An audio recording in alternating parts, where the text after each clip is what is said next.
Bom dia, boa tarde, boa noite, sejam todos bem-vindos à aula número 4 do curso Fundações voltada para concurso público. Nessa aula, a gente abordará os critérios normativos das sapatas superficiais. Na última aula, se você ainda não viu, clica aqui no cantinho que com certeza nos vídeos sugeridos ela deve aparecer por ali.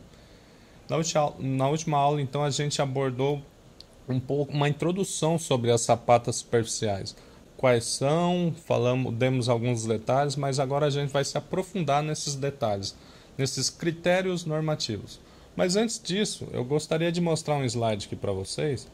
É um resumo bastante interessante que eu acabei encontrando. Era para exibir na última aula, mas eu acabei esquecendo. Ele fala basicamente, dá vários detalhes dos três tipos de fundação abordado. Eu gostaria de focar nesse aqui, ó. O resto é fácil compreensão. No radier, tem uma característica quando utilizar, quando se deseja uniformizar os recalques. Então tem lá o seu radier. Aí tá os pilares caindo lá em cima dele. Tá vendo que quando essa estrutura toda aqui começar a recalcar, ela vai recalcar de forma uniforme. E se você assistiu a primeira aula, você verá que o recalque diferencial é o que causa grandes danos à obra. O uniforme, apesar de esteticamente ele ser bastante assustador, os danos em si não é tão prejudicial como o recalque diferencial. Tudo bem? Agora então vamos começar a aula número 4.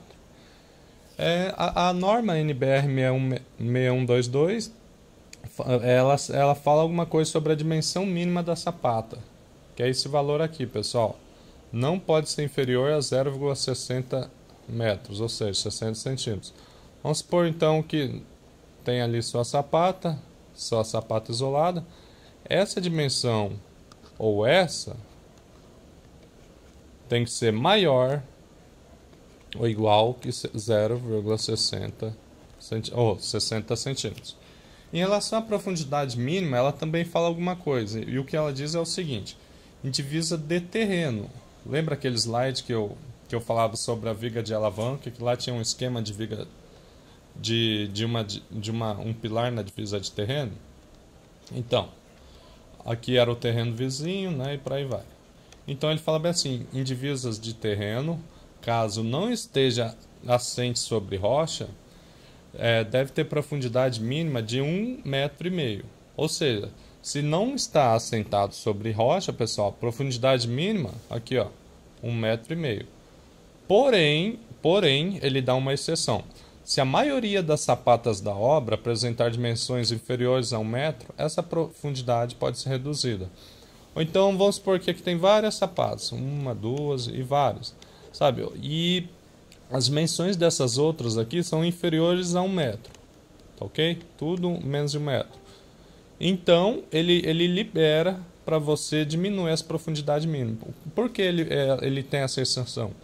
Porque isso mostra que as cargas atuantes nessas fundações são pequenas. Porque todas as outras sapatas presentes na obra estão recebendo carga pequena, ou então não daria esse valor aqui, inferior a 1 metro. Perfeito? Então, só para revisar, ó, é 1,5 m, mas dependendo da situação pode quebrar esse limite mínimo. Tudo bem? Lastro, pessoal. Lastro, vamos só primeiro ler a definição. Toda função superficial deve ser concretada com um lastro concreto, não estrutural, com no mínimo de 5 centímetros. O que é o lastro então, pessoal? Você tem aqui o solo, né? Está lá o nível do terreno. Aí você faz uma escavação aqui, ó, para colocar uma sapata. A gente viu já lá no slide anterior que é superior a 1,5 m, salvo exceção. Aí, antes de você colocar a sua sapata aqui dentro, lembra a sapata aqui, ó. Aqui ela sobe e vai pro pilar, ok? Aqui ficou um pouco desproporcional, mas vamos lá. Aqui você tem que jogar um lastro, pessoal, ó, que é concreto magro, que eles chamam também. concreto magro e não estrutural, ou seja, não vai armadura, é só um concreto sem armadura. Então, armadura é só ali uma camadinha de concreto para você jogar antes de começar a executar a sapata em si. É de 5 centímetros, alguns autores falam de 5 a 10 centímetros, dá na mesma, né? Porque o limite mínimo continua, mas às vezes você se confunde.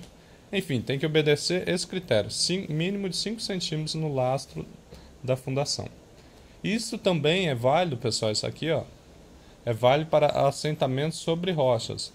Lá a função dele é nivelar. Suponha que isso aqui fosse uma rocha, né? Aqui tem uma rocha. Você quer colocar a sapata aqui, ó, então a função do laço seria o quê? Tá vendo que isso aqui está um pouco mais rebaixado? Então seria dar uma nivelada aqui, ó. E também mantém esse mínimo de 5 centímetros, também para a rocha. Escavação. A norma ela fala alguma coisa sobre isso para fundações diretas, né? Que é bem assim. Quando você estiver escavando, for uma escavação mecânica, suponha que aqui seja a cota de assentamento. 30 centímetros antes de chegar nela, pessoal. Aqui, ó. Então você está escavando. Você chegou até aqui, ó. Você tirou tudo isso aqui de cima. Então 30 centímetros antes de você chegar na cota de assentamento, você tem que parar a escavação mecânica e fazer manualmente, tá ok? Então na escavação, 30 centímetros antes, manualmente. Tudo bem? Profundidade mínima. Profundidade mínima, a mesma coisa. É um slide repetido isso aqui, pessoal. Então, já foi citado ali atrás, né? Deixa eu só conferir. Exato, já foi citado, então esse item está duplicado aqui. Então, o que ele fala? Ele fala sobre fundações em cotas diferentes. Suponha que aqui é o nível do terreno. Vamos colocar, ó. Aqui é o nível do terreno. Só falando. Tá aqui assim, né? Aqui é um pilar que está descendo. Aqui e aqui. Aí, aqui o solo ele tem uma resistência maior. Aí, de repente, acaba caindo essa resistência do solo, pessoal. Sabe, porque o solo é um material com heterogêneo, né, com diversos perfis. E aqui é um solo mais fraco. Solo mais fraco.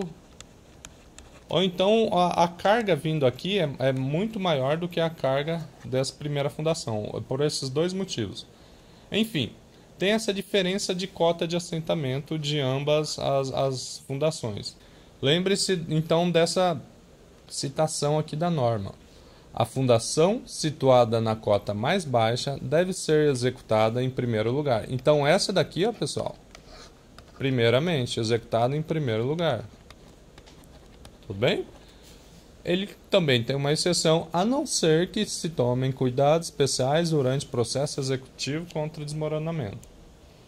E por fim, essas etapas de execução após escavação. Leia ela que ela é mais como um procedimento lógico. Ó. Então, a primeira coisa, compactação do solo, né, e execução do concreto magro. Aqui, ó, lastro.